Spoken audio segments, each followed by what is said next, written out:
This is One on One.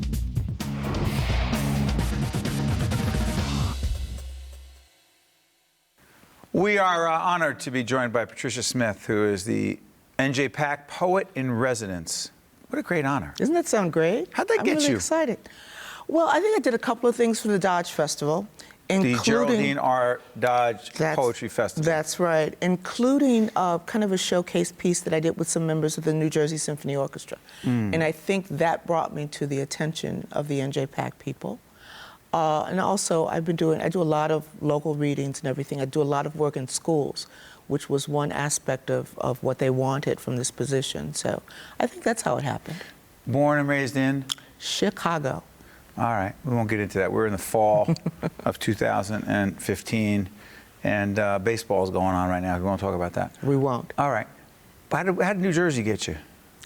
New Jersey got me, I lived in Westchester County, New York, and I got a job offer at the City University of New York, the College of Staten Island. And there was absolutely no way to drive from Westchester County to Staten Island and maintain my sanity. So I started to look in areas where I knew I could drive, so I could drive down the Garden State. And a friend of mine grew up in Howell, New Jersey, told me it was a wonderful place. At the time, my kid was getting ready to enter middle school. So I wanted some place that had good schools, a good community, and it's been absolutely perfect. Poetry entered your life when? Oh, wow. I'd say probably officially when I was about 8 years old.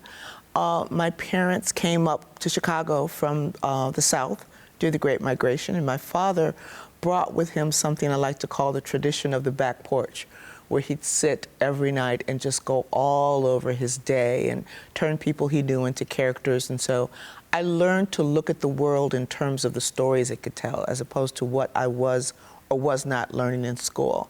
And poetry, I think, appealed to me because you take huge, unwieldy stories and you put them in tight, controlled spaces.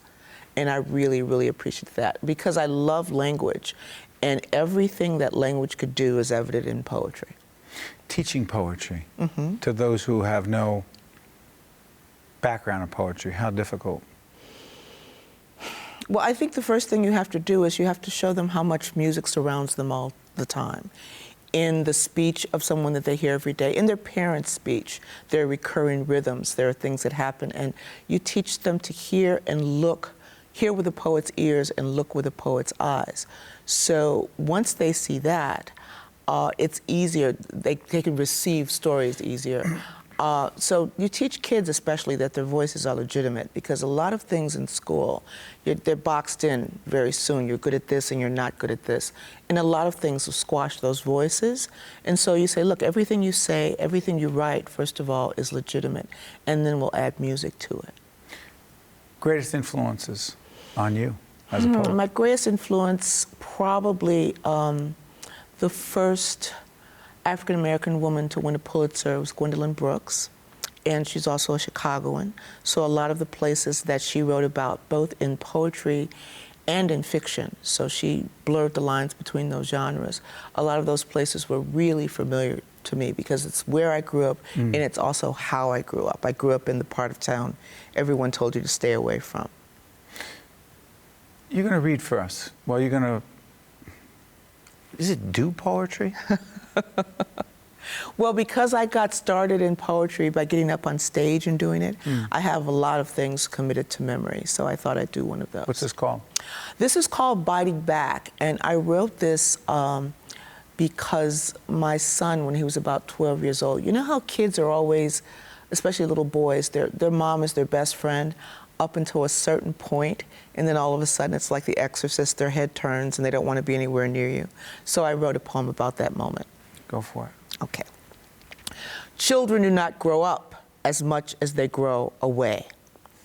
My son's eyes are stones, flat, brown, fireless, with no visible openings in or out.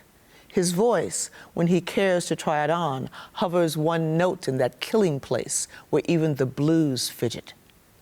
Tight syllables, half spoken, half spat, meet me with the warmth of glint-tipped arrows. The air around him hurts my chest, grows too cold to nourish as he stares past me to the open door of his room, anxious for my patented stumbled retreat.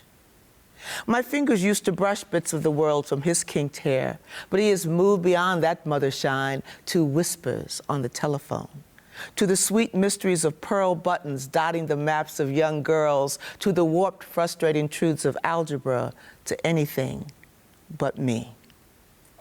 Ancient, annoying apparatus, I have fortunately retained the ability to open cans, to warm meat, to clean clothing that has yellowed and stiffened. I spit money when squeezed, don't try to dance in front of his friends, and know that rap music cannot be stopped.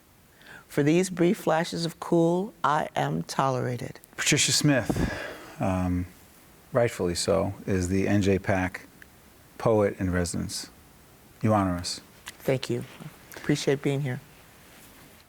One-on-One with Steve Adubato at NJPAC has been a production of the CAUCUS Educational Corporation, celebrating over 25 years of broadcast excellence, and by the New Jersey Performing Arts Center, in cooperation with NJTV and 13 for WNET. Funding for this edition of One-on-One with Steve Adubato at NJPAC has been provided by TD Bank, Cone Resnick, Gibbons PC, Josh S. Weston, the Fidelco Group, the Northward Center, and by Prudential Financial's Global Communications Department. Promotional support provided by NJ.com. Small news, big news, True Jersey. And by NJ Biz, all business, all New Jersey. Transportation provided by Airbrook Limousine, serving the metropolitan New York, New Jersey area.